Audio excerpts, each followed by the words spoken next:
los autos son las máquinas más populares del planeta, pero también las más letales.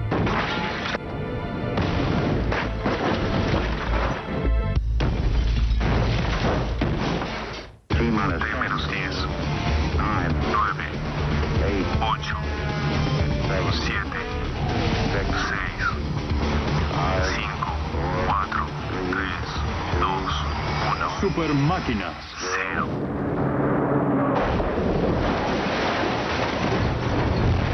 Impacto automovilístico.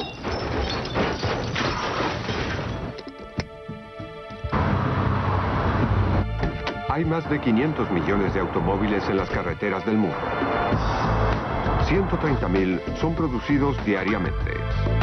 Un siglo de investigación y desarrollo hizo que los autos evolucionaran desde los mortales carruajes motorizados hasta las actuales máquinas de alta tecnología controladas electrónicamente.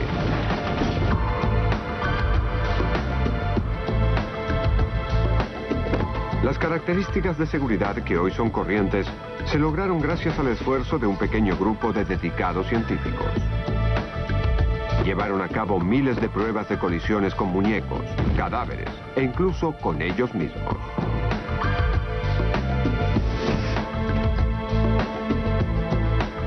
Su investigación derivó en el desarrollo de autos que se doblan al colisionar. Parabrisas laminados, bolsas de aire y columnas de dirección retráctiles. Solo en Estados Unidos colisionan 20.000 autos por día. Alguien muere cada 12 minutos. Greg Ham es policía de la Guardia Civil del estado de Maryland. Patrulla la carretera I-695 de Baltimore.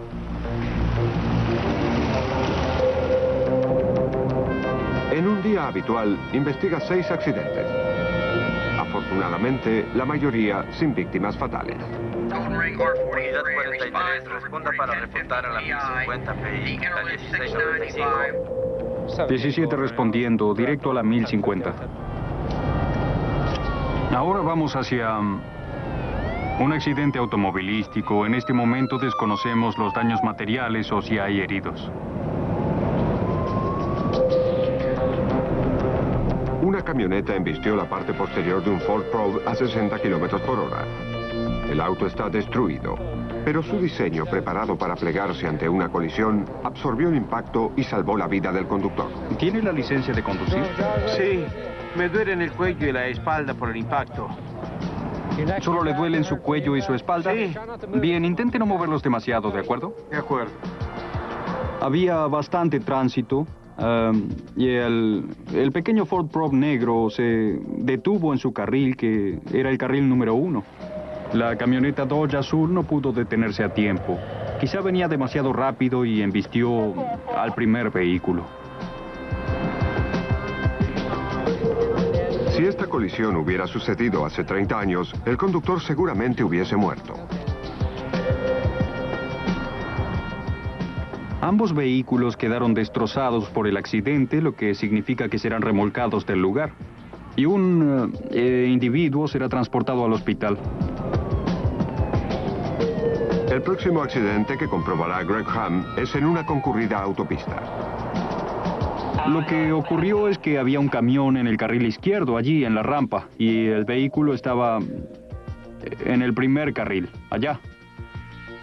Y el camión no quiso seguir la salida, intentó volver a la interestatal.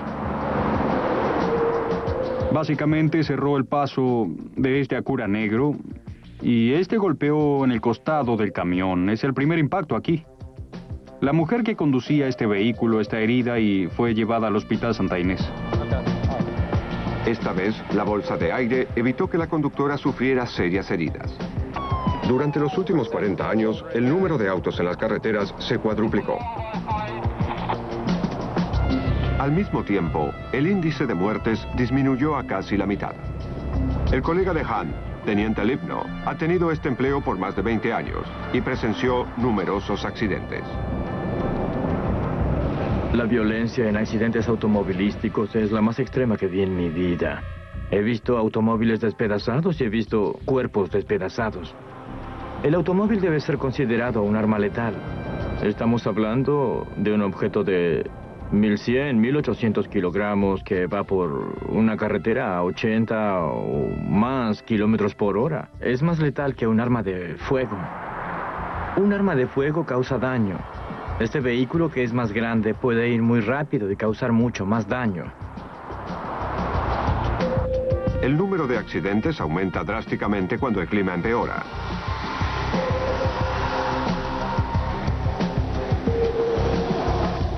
Este auto golpeó contra la valla de protección. La defensa delantera se desprendió y absorbió la energía del impacto, protegiendo al conductor. Con mal clima es casi imposible que no haya problemas. El sujeto viajaba muy rápido para como está el día hoy. Perdió el control y golpeó allí contra la valla a unos 50 metros de aquí. Y giró fuera de control hasta aquí. El frente del vehículo sufrió bastante daño. Deberá estar remolcado fuera del lugar. Colisiones como esta son casi siempre el resultado de un error del conductor. Los fabricantes hacen los autos más seguros que antes. Pero, por desgracia, el fabricante no tiene el control sobre cómo lo conducirá el individuo. Y entonces, si se opera contra las reglas, si se opera contra el sentido común, este auto se partirá. No está fabricado para permanecer unido. No está fabricado como un tanque que va a la guerra. Está fabricado para ser un medio de transporte moderno. Y si no se conduce con responsabilidad, quien lo haga saldrá herido. Cada año en los Estados Unidos, 40.000 personas pierden su vida en las carreteras. En el último siglo, más de 25 millones de personas murieron en todo el mundo.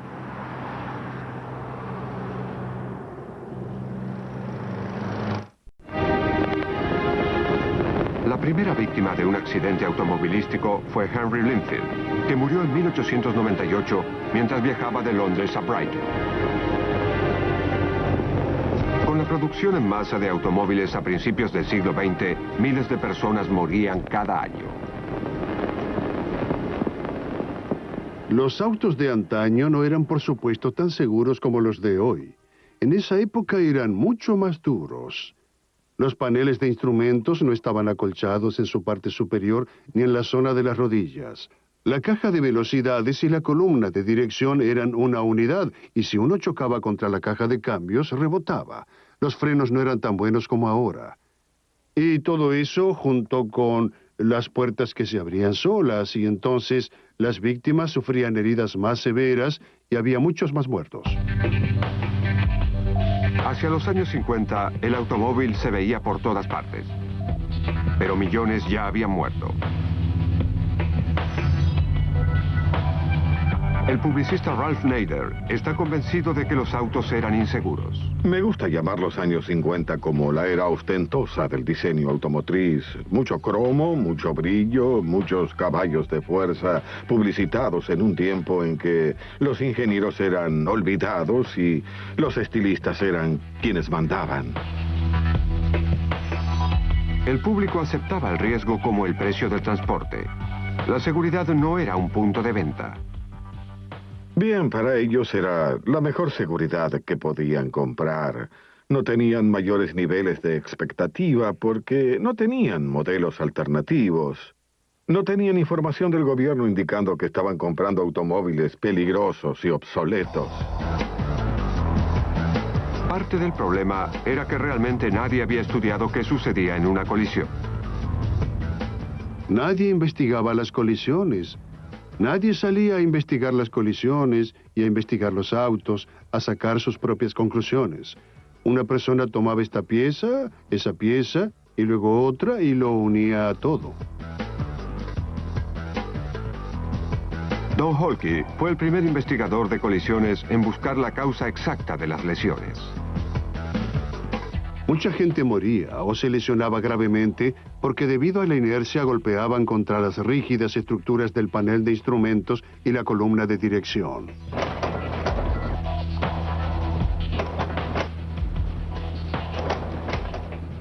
Este es el interior de un auto de dos adolescentes que se salieron de la ruta y dieron contra un árbol. El conductor sufrió graves heridas porque el volante se salió de su posición.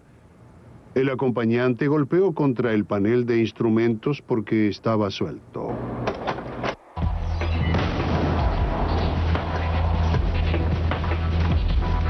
Ser despedido de un automóvil también era peligroso.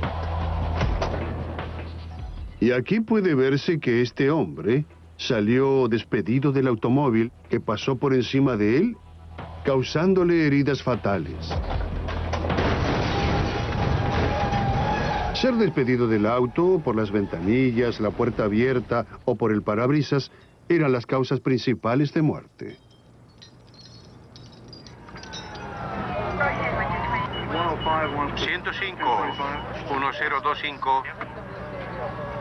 Las distintas fuerzas que experimenta el cuerpo humano durante una colisión fueron estudiadas en detalle por un experto en lesiones, el Dr. Andrew Bargeld.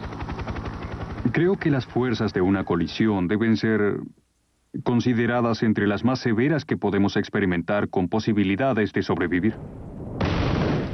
No hay otra cosa parecida. La energía cinética de una bala no se iguala a la de una colisión, aunque puede ser igual de fatal. Los golpes que pueden ocurrir en una colisión aplican fuerzas potencialmente mortales al cuerpo humano.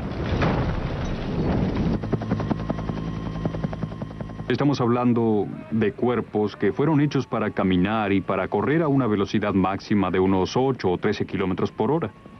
Y ponemos ese cuerpo en vehículos que alcanzan los 80, 100 o 160 kilómetros por hora. Y nuestro cuerpo no está preparado para tolerar este tipo de colisiones. En realidad, cada colisión no es solo un impacto, sino una serie de impactos. Hay tres elementos principales en una colisión, digamos 3 colisiones. Primero, la colisión del vehículo contra el objeto. Después, el cuerpo golpea contra la parte interior del auto y comienzan las lesiones, costillas que se astillan, piernas que se quiebran. La tercera colisión sucede cuando los órganos internos golpean contra la estructura externa del cuerpo, que ahora está quieta. El cerebro se mueve dentro del cráneo, el cráneo se detiene, y entonces es cuando el cerebro golpea contra el interior del cráneo. El corazón golpea contra el interior del pecho, y aquí es donde ocurren las verdaderas lesiones. Es el tercer elemento o la tercera colisión. Hasta que estos peligros no pudieron ser analizados científicamente, fue imposible mejorar el diseño de los automóviles.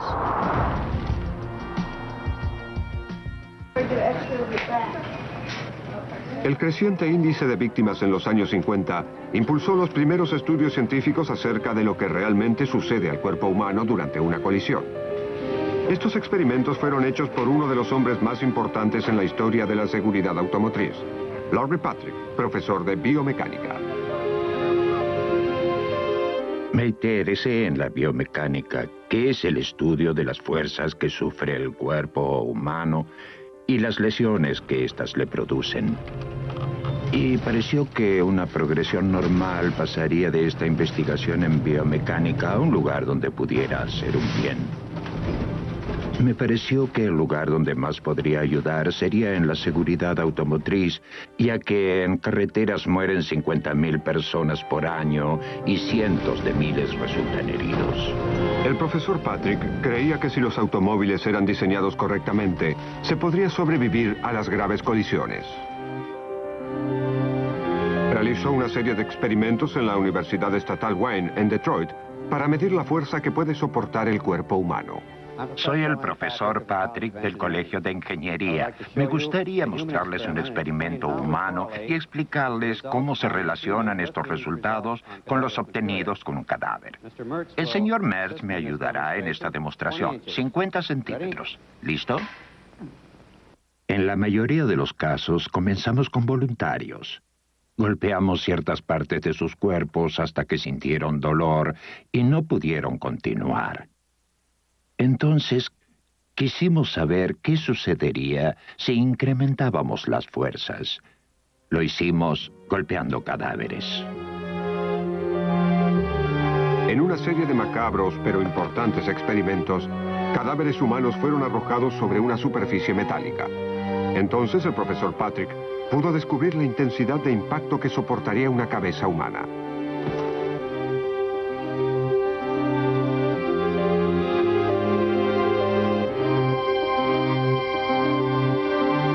Se insertaron sensores en los cuerpos. Los ingenieros se sintieron comprensiblemente nerviosos al experimentar con seres humanos vivos. Cuando un médico comienza a practicar cirugía en cadáveres, no creo que piense que es algo agradable. Nosotros pensamos igual. Por cierto, no es algo agradable. No es lo que escogería hacer, pero debe hacerse. Las pruebas revelaron resultados inesperados. La cabeza humana probó ser más resistente de lo que cualquiera supondría. Descubrimos que el cráneo podía soportar intensas fuerzas durante periodos muy breves. De hecho, registramos aceleraciones de hasta 400 G. Pero solo lo experimentamos en una milésima de segundo. El hecho de que un cráneo pueda soportar hasta 1800 kilos durante breves periodos sin sufrir lesiones no encajaba en mi mente de ingeniero. Como resultado directo del trabajo de Patrick, los ingenieros obtuvieron la información necesaria para construir autos más seguros.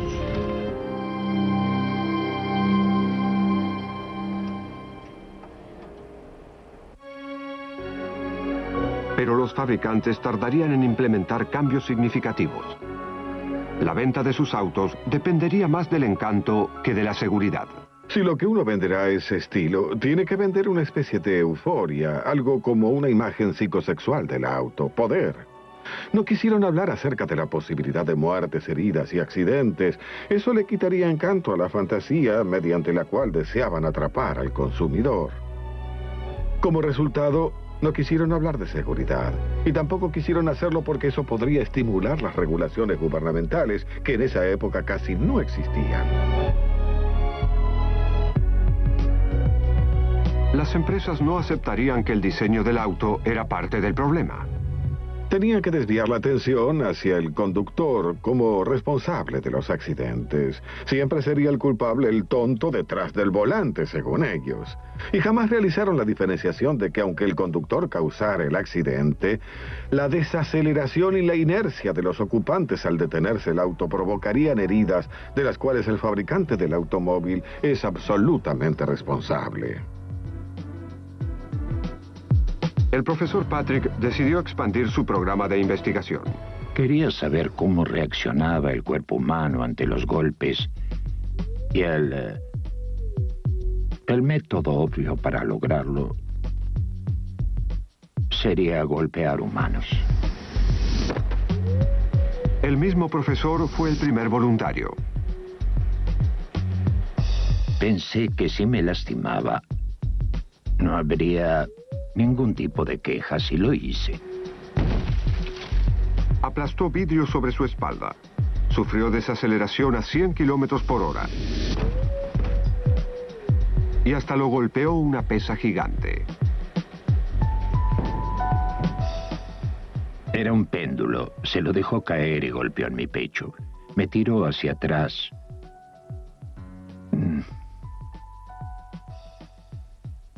No creo que vuelva a hacerlo. Pensé, es solo el comienzo. Conseguiremos muchos voluntarios, pero nadie más quiso presentarse. Durante los siguientes 6 años, el mismo profesor Patrick realizó cientos de experimentos. Su esposa estaba horrorizada. En la mayoría de los casos, ella no supo de los experimentos hasta terminarlos. Pensé que no tendría sentido preocuparla y se enteró del impacto en el pecho en una reunión. En la pantalla mostraron todas las locuras que había estado haciendo Larry. Y le dije que si de pronto una mujer se levantaba de su asiento y salía corriendo, sería yo. Se sentía muy apenada por eso. Y llegó a decírmelo.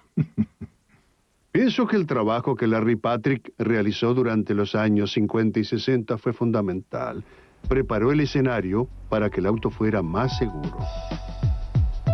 Los estudios del profesor Patrick estimularon el desarrollo de la columna de dirección retráctil, una innovación que salvó miles de vidas.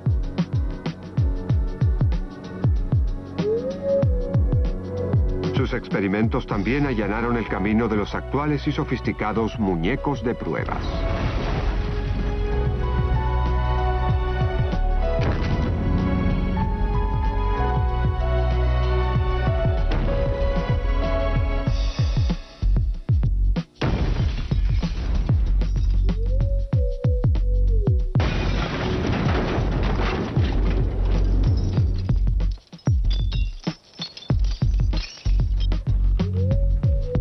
Los muñecos fueron utilizados para cuantificar las heridas al ser despedidos del auto.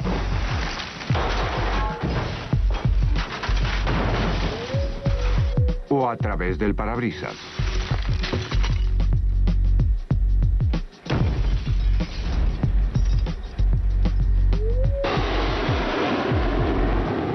Volvo, la empresa automotriz sueca, desarrolló una innovación simple pero efectiva. El moderno cinturón de seguridad de 3 puntos. No evitaría todas las heridas, pero este simple dispositivo protegía la cabeza y el pecho.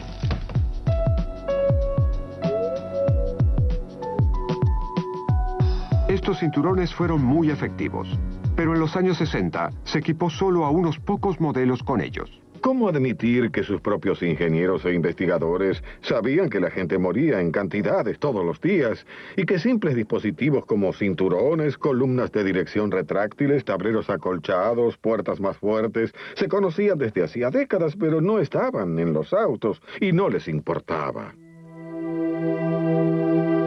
En 1965, Nader escribió el libro Unsafe at Any Speed. Describía la actitud de la industria automotriz y revelaba cuántos autos eran inseguros.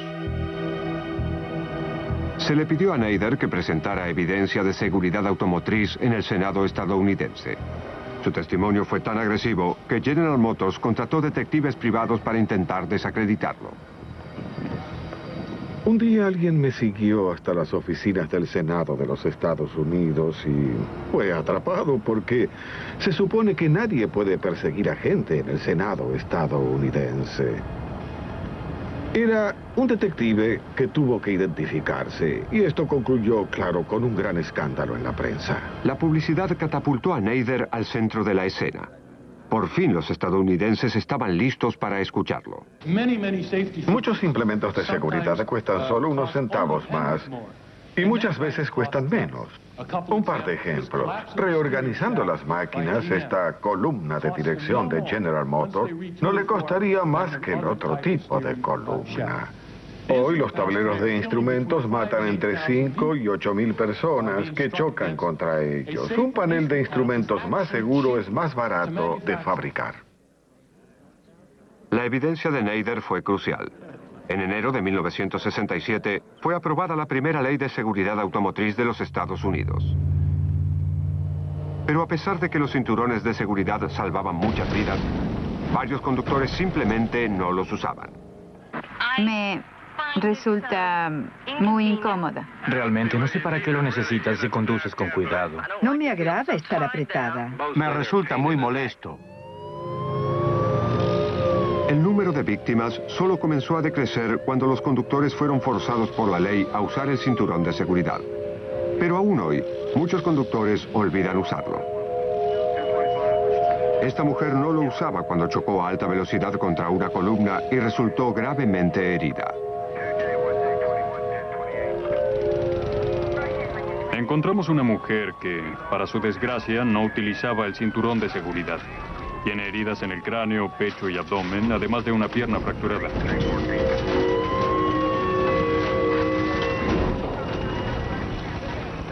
Tiene suerte de estar con vida. Le llevará mucho tiempo recuperarse.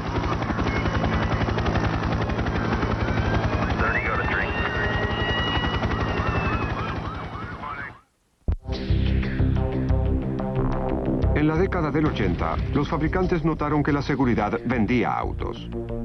Decidieron dar un paso adelante. Las primeras bolsas de aire eran accionadas por pólvora.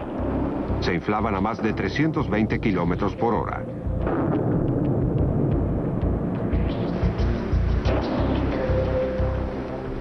Las bolsas modernas de aire son más avanzadas.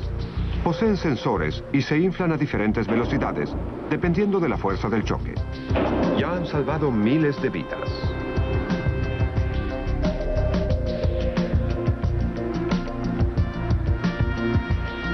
Desafortunadamente, no solo los choques frontales son peligrosos. Los impactos laterales son aún más letales.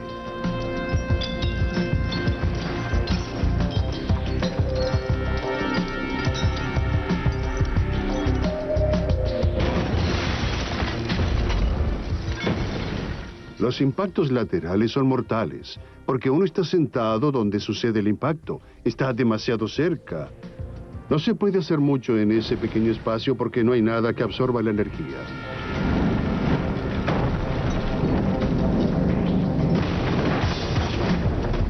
Los impactos laterales producen heridas más graves porque las puertas son muy frágiles. A menudo las heridas son en la pelvis, en la cavidad torácica cuando el pecho es aplastado, costillas rotas y pulmones lastimados. Las heridas en las vértebras cervicales muy a menudo resultan fatales. Las heridas en el cráneo ocurren cuando éste golpea sobre el parante lateral del auto. Algunos fabricantes agregan acolchado a las puertas y bolsas de aire auxiliares, pero los impactos laterales siempre serán los más peligrosos.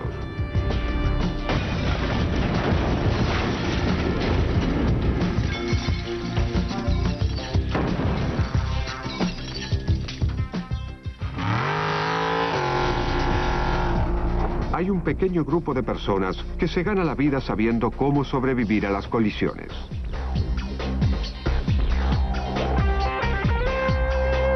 Luego de muchos años de actuar para el público, los dobles de riesgo aprendieron a vencer las probabilidades.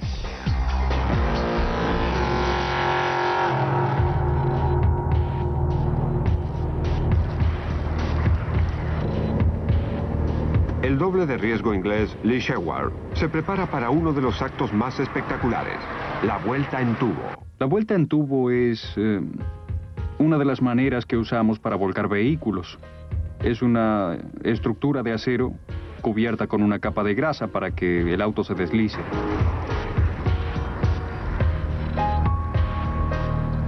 Subes por el tubo para que los ejes y la estructura del auto lo impulsen hacia el aire.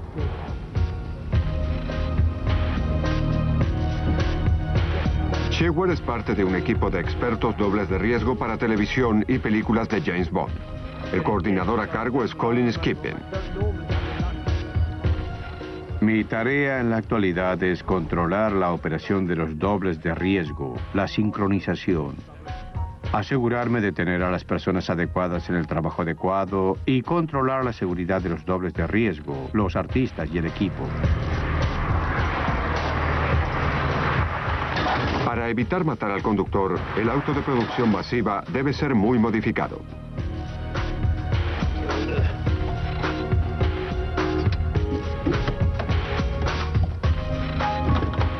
Los técnicos del equipo son Paul Vickers y Brian Norton. Conocen todas las virtudes y puntos débiles del auto. Cambiamos el tanque de combustible para no tener muchos litros de combustible bamboleándose. Si tuviéramos un accidente y el tanque se rompiera, me encontraría en medio del fuego. No queremos eso, así que lo reemplazamos por un tanque más grueso con menor capacidad.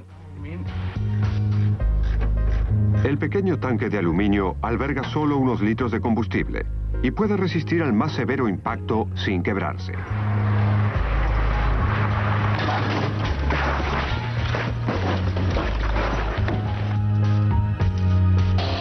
Una jaula antivuelco a medida protegerá al conductor. Si me dieran a escoger entre varios dispositivos de seguridad, yo diría que probablemente elegiría la jaula antivuelco. Porque es lo único que evita que la parte del auto donde tú te encuentras se destruya y permanezca intacta. La jaula antivuelco se construye con tubos de acero de 8 centímetros. Está soldada a la carrocería y tiene su misma forma. Proteges al conductor en un área segura poniendo la jaula antivuelco. Aunque el auto se despedace, alrededor de esa área, su interior se mantiene entero. Si el auto no estuviera equipado con una jaula antivuelco, por la intensidad del impacto que soporta el techo, se aplastaría sobre la cabeza del conductor. Se retiran todos los objetos sueltos o filosos del interior para que no lesionen al conductor.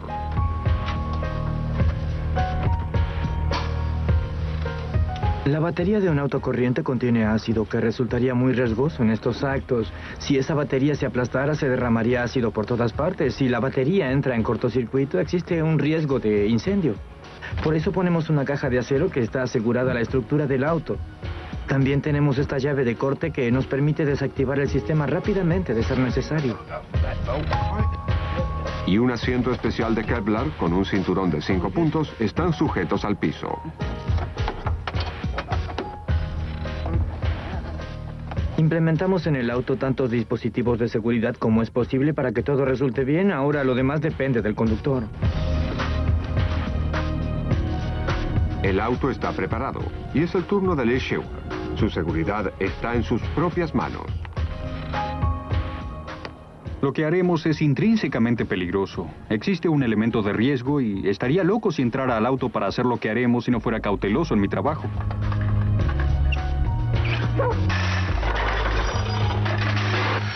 La rampa está alineada y firmemente sujeta al suelo. Es fundamental colocar la rampa en la posición correcta para que el auto voltee en el aire. Desplázalo un poco hacia allá porque no quiero que el impacto sea muy fuerte. Lee, revisa si estás conforme con la alineación. Revisa la rampa en relación con el auto, ¿sí? Sí, está bien. ¿Estás contento? Bien, asegúrenla, muchachos. El trabajo acrobático depende de la eliminación de riesgos más que de arriesgarse. El hecho de abusar ostentosamente de la habilidad que uno tiene no es lógico. Despacio. Las probabilidades indican que aunque hagas todo bien, algo resultará mal. Es fundamental sujetar correctamente el cinturón de seguridad de Sheward. Puede ser la diferencia entre la vida y la muerte. Sin un cinturón de seguridad, uno rebotaría como si fuera una uva en un pote de vidrio, porque es como agarrar un pote de jalea, ponerle unas uvas dentro, taparlo y sacudirlo. Cualquiera que conduzca su auto sin un cinturón de seguridad debe estar loco.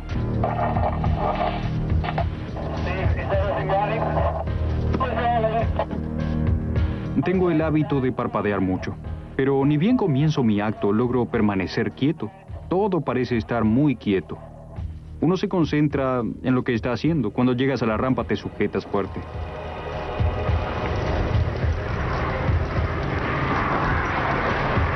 Es el momento de la verdad.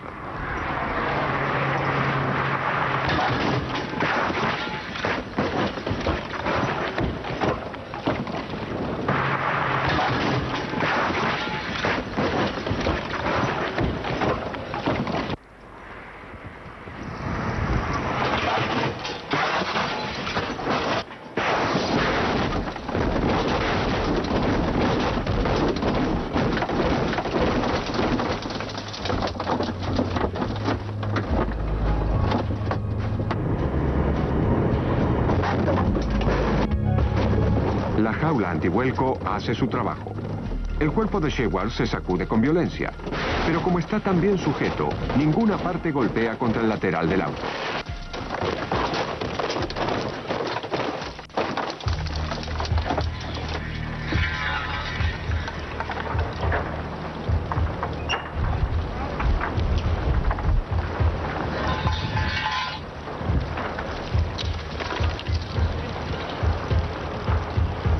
¿Estás bien? Sí.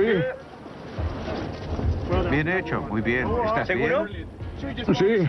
Ahora enderezaremos el auto. Aguarda un momento. Déjame aquí un segundo más. No ¿quieres? hay tiempo para eso, ¿no? Bien, vamos. Ahora, 1, 2. Ahí está. Eso, muy bien. ¿Te sientes mal? No, estoy bien. Solo me lleva unos segundos recuperarme.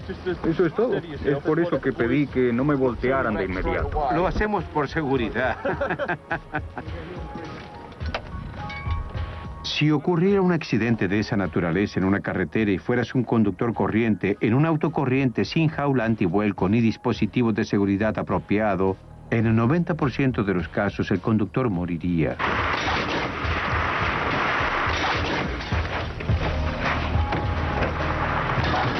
Me preocupa más conducir del trabajo a mi casa en el M25 o en cualquier otra carretera de Inglaterra que las maniobras de mi acto acrobático. El público no advierte lo vulnerable que es uno dentro de un auto. Al realizar actos acrobáticos para la televisión o para una película, nos asisten los mejores especialistas. Los autos están preparados, todos tienen experiencia y esperamos que la maniobra suceda. En una carretera no esperas que esto pase.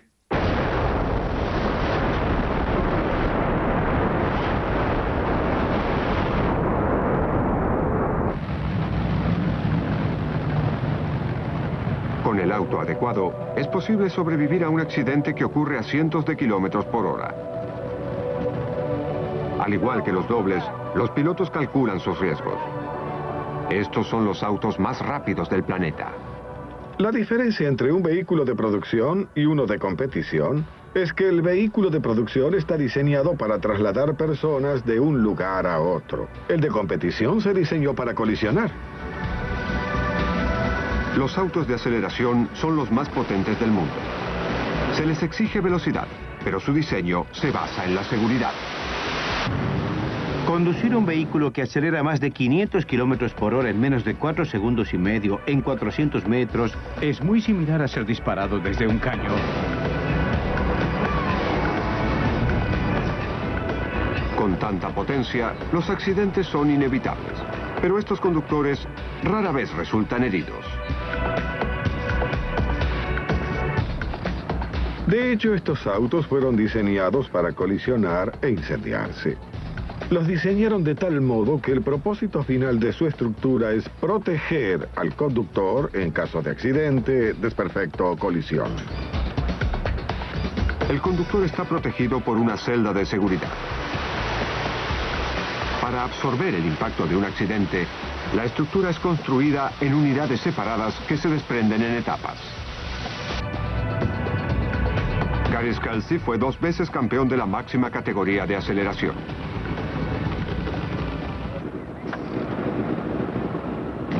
El cinturón de seguridad de Gary Scelsi fue probado a casi 500 kilómetros por hora.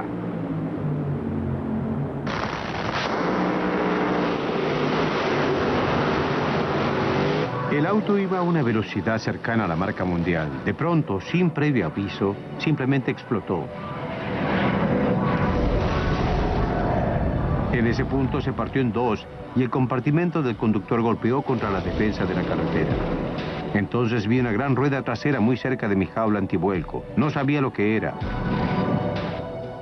Entonces todo se incendió y advertí que estaba en problemas. Pensé, sobreviviste a 2 accidentes muy difíciles, ahora vas a calcinarte. La adrenalina fluye de tal modo que tu sudor parece hervir dentro del traje antiflama.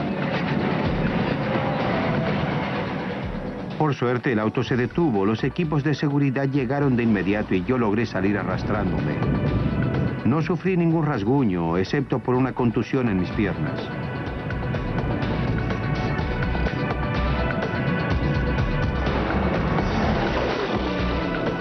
Tan pronto como ocurrió la explosión del motor, el auto se quebró.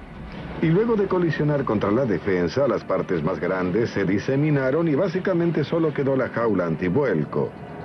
Gracias a eso, el incendio no se expandió y la energía cinética se dispersó y afortunadamente Gary logró escapar. Todo sucedió como lo habíamos planeado y eso tal vez haya salvado mi vida.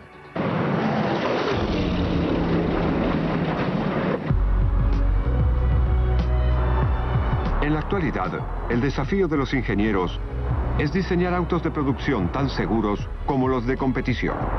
En los últimos años se avanzó mucho porque el consumidor demanda vehículos más seguros. Cada año se gastan miles de millones de dólares en diseño. Se utiliza el sofisticado análisis computarizado para probar cada nuevo modelo. Se realizan miles de pruebas para mejorar la resistencia estructural y eliminar fallas de diseño.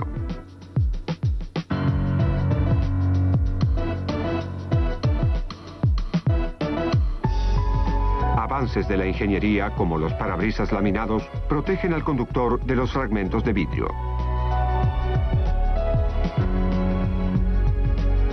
Los modernos frenos de disco redujeron las distancias de frenado. Pero, ¿igualará nuestra capacidad conductiva las mejoras de la ingeniería? La experta en tránsito, Alison Smiley, cree que siempre habrá accidentes más allá de la seguridad de los autos. En lo respectivo a nuestra capacidad visual y para procesar información, estamos diseñados para las velocidades a las cuales caminamos y corremos. Cuando conducimos a grandes velocidades, en realidad llevamos al límite esa capacidad. Ella descubrió que nuestra vista y reacción al conducir son muy limitadas. La manera en que miramos la carretera al conducir depende del funcionamiento de nuestro sistema visual. Tenemos un campo visual muy amplio, es de unos 90 grados a cada lado y 70 grados hacia arriba y hacia abajo. Pero solo vemos con precisión en un pequeño porcentaje. Y es el equivalente al tamaño de una moneda que sostenemos con el brazo extendido. Lo llamamos visión detallada. Entonces, si uno necesita identificar un objeto que se cruza por su ruta de viaje o el color de la luz del semáforo, debe posicionar esa moneda justo en este lugar. Luego de ver e identificar un objeto, se necesita una décima de segundo para mover los ojos e identificar otro. Cuando nos enfrentamos a un peligro inesperado en la carretera, nos lleva 1,5 segundos solo asimilar el hecho y llevar nuestro pie al freno. 1,5 segundos. Si vamos a 100 kilómetros por hora, casi 30 metros por segundo, ese 1,5 segundos significa que recorremos una distancia de 40 metros hasta pisar el freno. Y por supuesto, se necesita mucha mayor distancia para lograr que el auto se detenga. Y para empeorar las cosas, a menudo subestimamos la distancia de frenado requerida.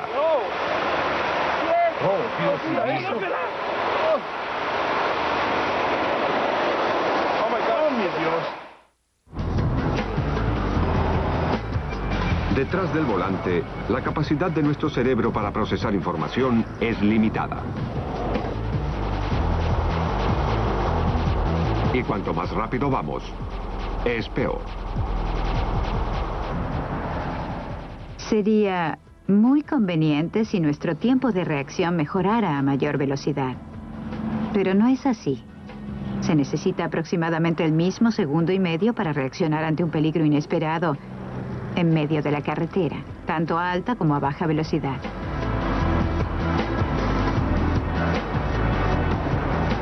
Y a gran velocidad, el auto es menos controlable. A mayor velocidad es más difícil controlar el auto. Lo principal para poder controlar el auto es que los 4 neumáticos toquen el piso. A mayor velocidad, menor superficie toca la carretera. A 100 o 130 kilómetros por hora, la superficie que toca la carretera es el equivalente al tamaño del pulgar. Cuanto menor sea esa superficie, habrá menos control cuando resulte necesario. Adelante, conductor 2. Está en control automático. Conducción sin manos. Debido a que la mayoría de las colisiones son causadas por errores del conductor, tal vez la solución sería permitir que el auto se conduzca solo. En 1997, un autorobot diseñado en la Universidad Carnegie Mellon se condujo a sí mismo por Estados Unidos. Al registrar la posición de otros autos y de las marcas del camino con sus sensores, se mantuvo a una distancia prudente de otros vehículos. Condujo casi 5.000 kilómetros sin colisionar.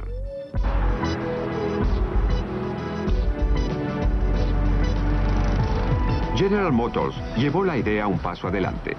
Presentó un grupo de vehículos sin conductor en la sección central de la autopista de San Diego. Los autos eran controlados por computadora y mantuvieron una determinada velocidad a prudente distancia de otros autos. El experimento fue un éxito, pero pasarán algunos años hasta que el público confíe lo suficiente para relegar el control completamente.